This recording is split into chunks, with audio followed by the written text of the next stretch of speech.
안녕하십니까. 국제변호사 강두웅입니다. 검사 얘기 좀 할게요. 조사하는 거 말고 대한민국 검사, 영어로 프로시큐터. 대한민국 검사 힘이 엄청나죠. 이 팔뚝 힘 말고 권력입니다. 사실 많은 사람들이 그래요. 검사는 힘이 있을 수밖에 없다. 전 세계적으로 검사의 힘은 어디서 나오냐면 기소하는 힘이에요. 기소가 뭐냐면 소를 세운다 뭐 이건데, 영어로 prosecute, 소를 제기하다 이런 뜻이에요.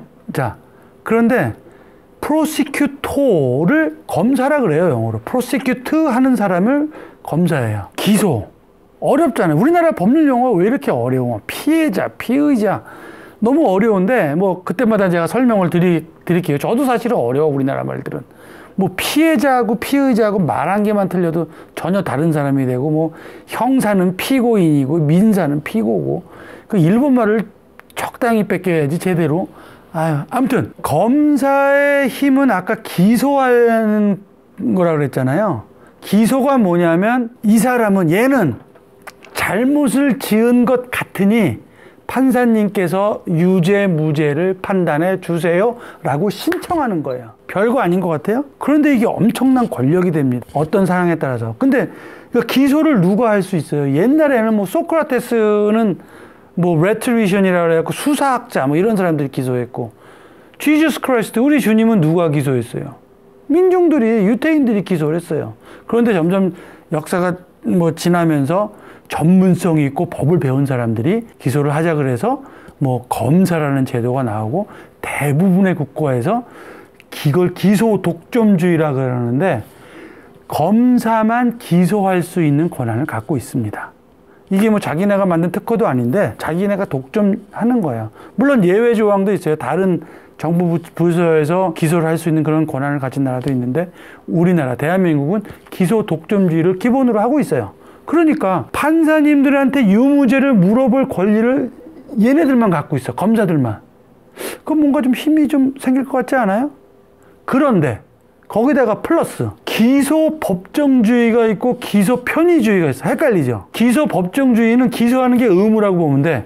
죄가 있어. 그럼 무조건 서류 꾸며갖고 판사님들한테 유무죄를 물어봐야 돼. 독일의 케이스가 그래요. 기소 법정주의. 기소 편의주의는 무슨 뜻이냐면 기소 묵은지 숙성주의라고 보시면 돼요.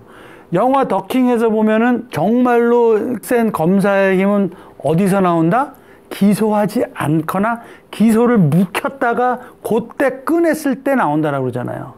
근데 우리나라는 기소 편의주의를 택하고 있어서 검사 보기에도 유죄야. 하지만 자기 재량에 의해서 사건을 덮을 수가 있어요. 무슨 얘기냐면, 판사님들이 아예 유무죄를 판단할 수 있는 그 기회를 갖다가 없애버릴 수가 있어요. 기소 편의주의. 대단한 힘이죠, 이거는. 자기 마음대로 뭐 묵히고 썩히고 할 수 있는데, 그러니까 권력이랑 붙을 수 있는 가능성이 생기는 거고 이상한 힘이 생기는 거죠. 그것만 그렇습니까? 대한민국에서 수사는 누가 해요? 형사가 합니까? 근데 이런 말 들어보셨죠? 수사지휘. 수사지휘를 누가 해요? 검사가 해요. 대한민국의 검사는요, 경찰의 수사권도 갖고 있고, 기소는 당연히 원래 검사의 역량이고, 거의 외국 입장에서 볼 때는 1심을 갖다가 자기가 하는 거나 마찬가지가. 왜? 유무죄를 판단하고 유죄라 하더라도 덮어버릴 수 있는, 묵힐 수 있는 그런 힘이 있으니까요. 어마어마한 힘이죠. 뭐 미국도 검사의 권력이 대단하다고 그렇게들 얘기를 합니다. 근데 미국은 조금 달라요. 미국은 뭐가 있냐면 guilty bargain, plea bargain이란 말 들어보셨죠? 피의자가 있으면, 범죄를 했다고 이제 예상하는 사람이 있으면, 야, 너 마약 소지로 뭐 1, 2년 살래? 아니면은 마약 뭐 유통, 밀수로 뭐 30년이니까 20년 살래? 그러면 죄가 없어도, 왜 잡범들이나 이런 사람들이 알았어, 그냥 1년으로 끊어줘.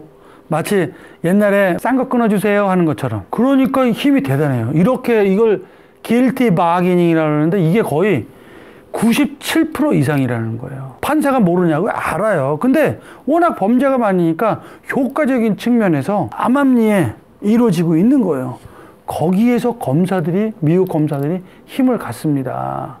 그런데 하지만 걔네들이 막 우리나라처럼 그렇게 막 수사권도 가지고 뭐 그런 파워가 있는 건 아니에요. 그리고 얘네들은 대가리가, 우리나라 같으면 그 성렬이 아저씨, 그런 대빵을 선출해요. 그래서 최소한 국민의 눈치는 보고 정당의 눈치를 봐요. 특히 선출이 돼야 되니까 국민의 눈치를 보죠. 그러니까 검찰총장 위에 국민이 있죠.